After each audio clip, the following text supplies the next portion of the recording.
Bonsoir à tous, bienvenue pour ce culte de Jeudi Saint. Le Christ nous accueille ce soir comme il accueillit ses disciples poussiéreux et fatigués pour un repas de délivrance et d'espérance. La paix du Père, l'amour du Fils, la consolation de l'Esprit nous sont offerts comme à des invités accueillis par le maître de maison. Je vous propose de chanter pour commencer ce temps de culte.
Vous le savez, l'évangéliste Jean n'a pas de récit d'institution de la scène, et comme nous ne pouvons pas partager le pain et le vin ce soir, j'ai choisi de vous lire un autre texte. Il se trouve au chapitre 12, au début du chapitre 12 donc de l'évangile selon Jean. 6 jours avant la fête de la Pâque, Jésus va à Béthanie, c'est le village de Lazare, l'homme qu'il a réveillé de la mort. Là, on offre un repas à Jésus. Marthe sert le repas, et Lazare est un de ceux qui mangent avec lui. Marie prend un demi-litre d'un parfum très cher, fait avec du nard pur, et elle le verse sur les pieds de Jésus. Ensuite, elle les essuie avec ses cheveux, et l'odeur du parfum remplit toute la maison. Alors Judas Iscariote, l'un des disciples de Jésus, celui qui va le trahir, se met à dire « Il fallait vendre ce parfum pour 300 pièces d'argent et donner l'argent aux pauvres. » Judas ne dit pas cela parce qu'il pense aux pauvres, mais parce que c'est un voleur. C'est lui qui garde le porte-monnaie et il prend ce qu'on met dedans. Mais Jésus dit « Laisse-la tranquille. Elle a fait cela d'avance pour le jour où on me mettra dans la tombe. Vous aurez toujours des pauvres avec vous, mais moi, vous ne m'aurez pas toujours. » Alors vous l'avez compris, on est revenu un petit peu en arrière. On se trouve à ce moment de l'évangile, juste après le moment où Jésus a réveillé Lazare des morts. Donc on se trouve au même endroit que précédemment, toujours à Béthanie et toujours avec les mêmes personnages, vous l'avez compris. On se trouve là avec Marie, Marthe et Lazare, et donc on assiste à un repas qui est offert à Jésus. On est dans ce texte face à une scène absolument incroyable et complètement inconvenante.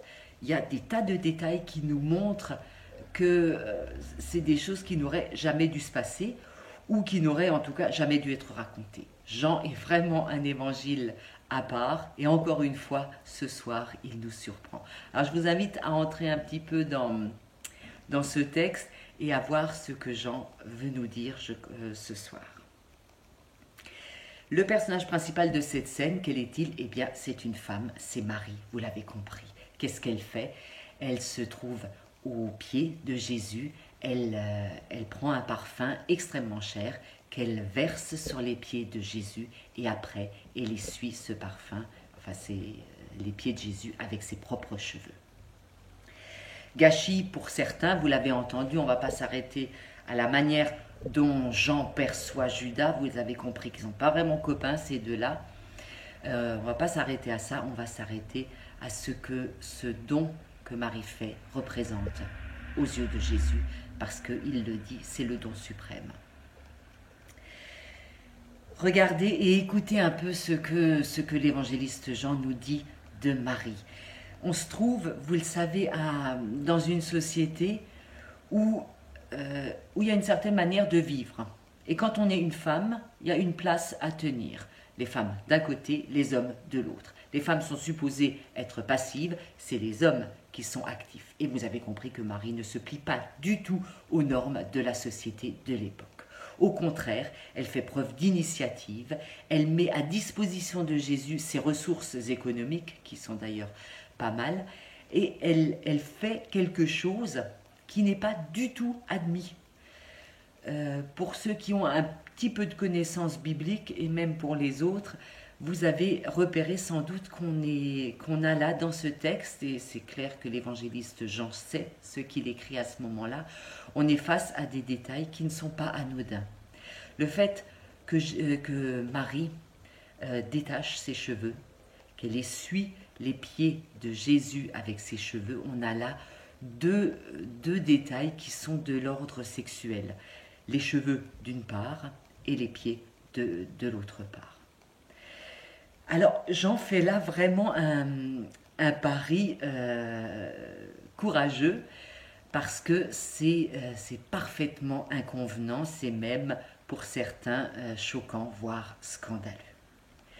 Si Jean choisit de nous raconter tout de même avec ces détails-là cet épisode, c'est qu'il y a certainement autre chose à comprendre et qu'il faut dépasser cet a priori un peu scandaleux, voire carrément choquant.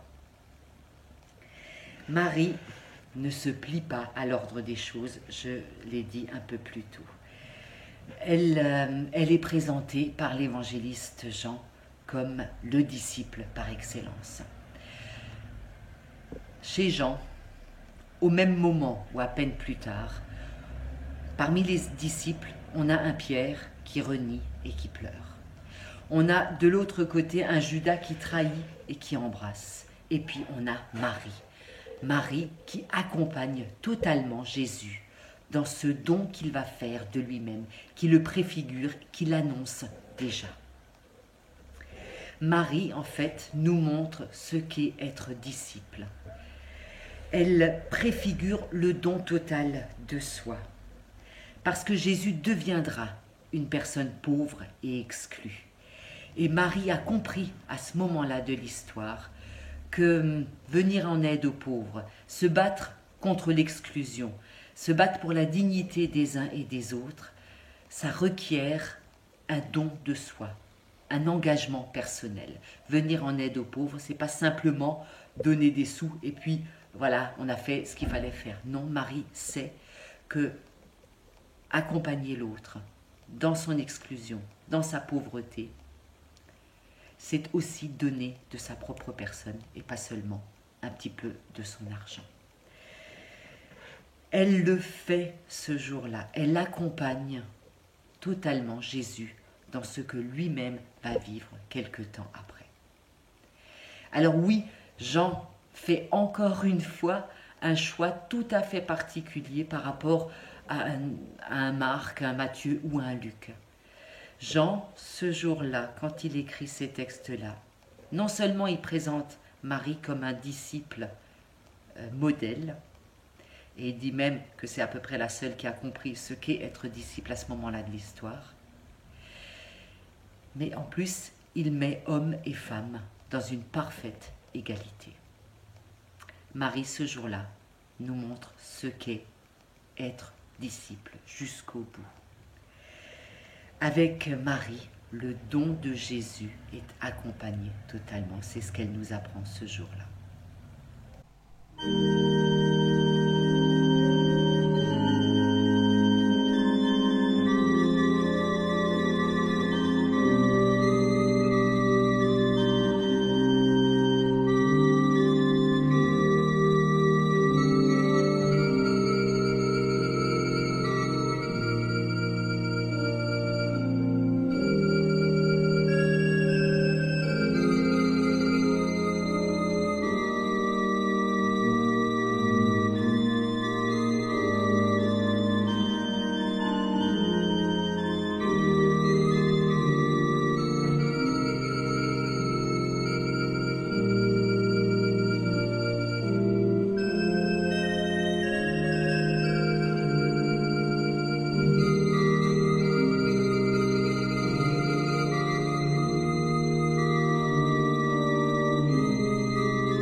vous invite à prier ensemble avant de nous quitter.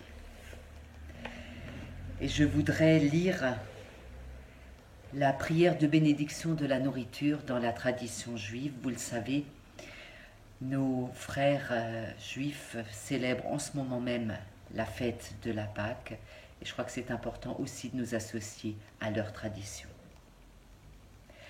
Loué sois-tu, Éternel notre Dieu, roi de l'univers, qui nous nourrit non selon nos œuvres, et nous entretient non selon notre mérite, qui nous comble de tes bontés, qui nous nourrit ainsi que le monde entier, par ta bonté, ta grâce, tes largesses et ta miséricorde. Tu donnes du pain à toute créature, car ta bienveillance est éternelle. Ton infinie bonté ne nous a jamais laissés et ne nous laissera jamais manquer de nourriture, car tu nourris et tu entretiens tout être. Ta table est dressée pour toutes les créatures que tu as créées. Tu leur as préparé les vivres et la nourriture par ta miséricorde et ton inépuisable bonté. Comme il est dit, tu ouvres ta main et tu rassasies tout être vivant de ta bienveillance. Loué sois-tu, Éternel, toi qui nourris tous les êtres. Amen. Nous nous retrouvons demain pour le culte de Vendredi Saint. En attendant, prenez soin de vous et prenez soin les uns des autres.